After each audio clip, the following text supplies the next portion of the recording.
Let's move on. We have Abhishek Kumar who's joined us from Mumbai now. Abhishek, what's your question? Hello. Yes, Abhishek. What's your question? Yeah, hi. Yeah, so my question is, I have booked a flat in God City, 12th Avenue in 2014, Greater Noida West. And I'm hearing that there's no appreciation as of now. So I want to understand, is there in the coming few years, will there be any appreciation? Should I stay on or should I exit from there? Gore City, should he stay invested in that property? What is your outlook over there? See, Gore City is primarily located in Sector 4 of Greater Noida, which is also known as the Noida Extension, and it is an integrated development of around 125 acres. They have many sub projects in the name of 7 avenues. So, if you look at the project is a very good project. It is just because there is a huge supply in that market, so that is why price has not appreciated post 2012.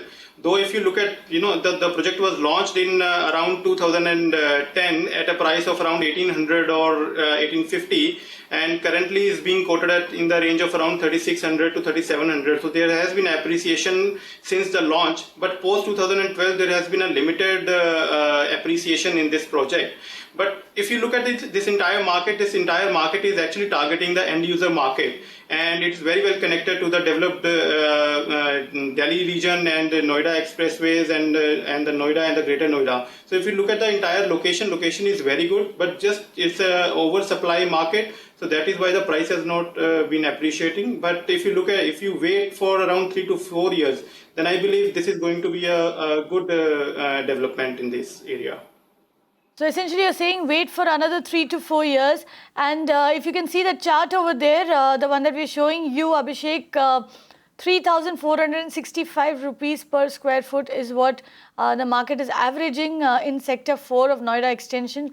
Prices have more or less been stable over there, up 9% in the last 2 years. Not too much of growth, but like Akash said, there is a lot of supply in that market, so you'll have to wait and watch. Hold on for another 3 to 4 years if you want to stay invested in this market. You can watch live TV on our website mpnow.in. Find us on Facebook at facebook.com/magicbricksnow. And don't forget to click the like button. You can also follow us on Twitter at magicbricksnow. To stay updated with all our programming, hit the subscribe button on our YouTube channel by logging on to youtube.com/magicbricksnow.